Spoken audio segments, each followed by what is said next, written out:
విజయవాడ వరద బాధితులకు రాష్ట్రంలోని అన్ని విభాగాల నుంచి తమ వంతు సహాయం చేస్తున్న తరుణంలో ప్రకాశం జిల్లా మెప్మా ఆధ్వర్యంలో విజయవాడ వరద బాధితులకు 11,02,450 రూపాయలు విరాళం యొక్క చెక్కును ఒంగోలు శాసనసభ్యులు దామచల జనార్దన్ కు అందజేశారు.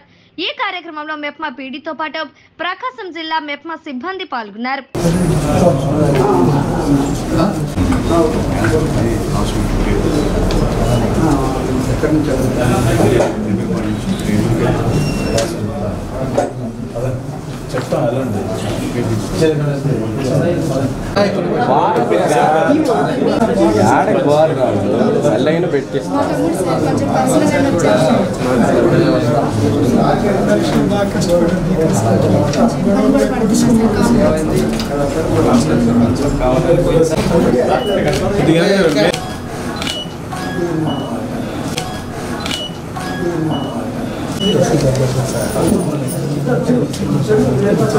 అందరికీ నమస్కారం.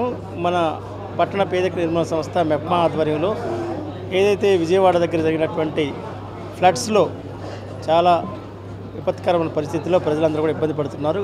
రాష్ట్ర ముఖ్యమంత్రి గారు కూడా స్వయంగా వారి అక్కడ ఉండేటువంటి కార్యక్రమాలన్నీ కూడా చూస్తూ పరిశీలిస్తూ వారికి ఇతోధికంగా దేశవ్యాప్తంగా రాష్ట్ర వ్యాప్తంగా కూడా అందరూ కూడా వివిధ రకాలుగా విరాళాలు అనేటువంటిది ఇవ్వడం జరుగుతుంది. సీఎం రిలీఫ్ ఫండ్ కింద, ఫ్లడ్ రిలీఫ్ ఫండ్ కింద. సో మన స్వయం సహాయక సంఘాలు పట్టణాలు ఉన్నటువంటి వాళ్ళు కూడా గౌరవ ఎండీ గారు ఇచ్చినటువంటి సూచనల మేరకు ప్రతి ఎస్హెచ్జీ మెంబరు 10 రూపాయల దగ్గర నుంచి వాళ్ళ తోచినంత స్వచ్ఛందంగా సందా ఇవ్వమని చెప్పి తెలియజేసినప్పుడు వాళ్ళందరూ కూడా మరి దాదాపు 11,02,450 రూపాయలు అమౌంట్ని ఇవ్వడం జరిగింది. ఆ అమౌంట్ మొత్తం కూడా వాళ్ళు ఎస్హెచ్జీ నుంచి ఎస్ఎల్ఎఫ్కి, ఎస్ఎల్ఎఫ్ నుంచి టీఎల్ఎఫ్కి వేసి, టీఎల్ఎఫ్ నుంచి ఎండీ గారు సపరేట్గా వేసినటువంటి అంటే ఓపెన్ చేసినటువంటి రిలీఫ్ అకౌంట్కి ట్రాన్స్ఫర్ చేయడం జరిగింది. ఆ అమౌంట్ మొత్తం కూడా ఈరోజు గౌరవ ఒంగోలు శాసనసభ్యులు శ్రీ దామచల జనార్దన్ గారి చేతుల మీదుగా ఆ చెక్ అనేటువంటి దాన్ని మనం ట్రాన్స్ఫర్ చేస్తూ మరి వీరు చేసినటువంటి సహాయాన్ని వారి ద్వారా అభినందనలు తెలియజేసేటువంటి కార్యక్రమాన్ని ఈరోజు నిర్వహించుకున్నాం.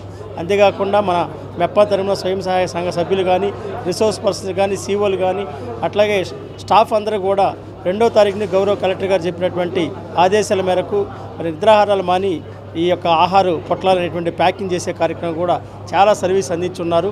అదేవిధంగా ఎండీ గారు పిలిస్తే ఒకరోజు 8వ తేదీన ఆదివారం అయినప్పటికి కూడా ఉదయాన్నే 50 బస్సుల్లో దాదాపు 2,000 మంది వెళ్ళి అక్కడ ప్యాకింగ్ కార్యక్రమం కూడా భాగస్వాములు అయ్యారు. ఈ యొక్క వరద రిలీఫ్ యాక్టివిటీస్ అన్నింటిలో కూడా మన మెప్మా తరపున ఇచ్చినటువంటి సేవలన్నింటినీ కూడా అభినందిస్తూ, అదే కాకుండా ఆర్థికంగా చేసినటువంటి సహాయానికి మరింత అభినందనలు తెలియజేస్తూ ఈ కార్యక్రమాన్ని నిర్వహించుకుంటున్నాం.